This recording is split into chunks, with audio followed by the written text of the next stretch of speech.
بسم اللہ الرحمن الرحیم۔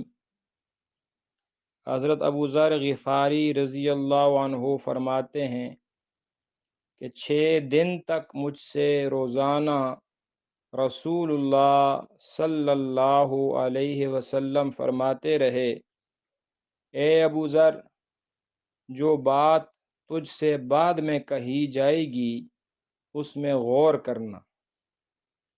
فرماتے ہیں پھر جب 7واں دن ہوا تو آپ صلی اللہ علیہ وسلم نے ارشاد فرمایا، میں تجھ کو ظاہراً اور باطناً اللہ تعالیٰ سے ڈرنے کی وصیت کرتا ہوں، یعنی لوگوں کے سامنے بھی اللہ سے ڈرتے رہنا، اور جب تجھے کوئی دیکھنے والا نہ ہو پھر بھی اللہ سے ڈرتے رہنا، یعنی گناہوں سے اپنے آپ کو بچاتے رہنا۔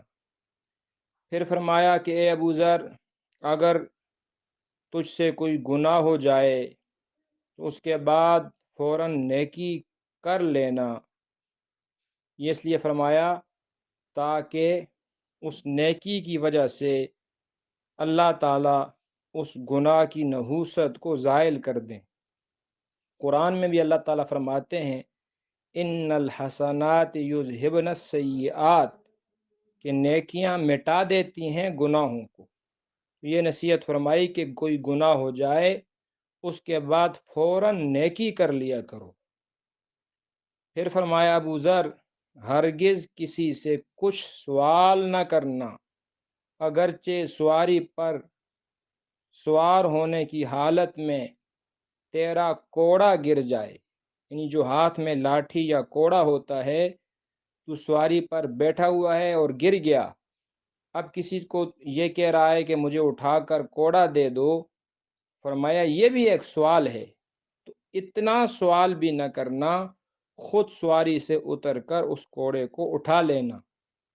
یہ بھی ایک بہت اہم نصیحت ہے کہ چھوٹی چھوٹی باتوں کا ہم لوگوں سے سوال کرتے رہتے ہیں۔ سوال کرنا ہو تو اپنے رب سے آدمی سوال کرے، چھوٹے موٹے کام آدمی خود کرتا رہے، اور یہ سوال کی عادت انسان کو ختم کرنی چاہیے، یہ پسندیدہ عادت نہیں ہے۔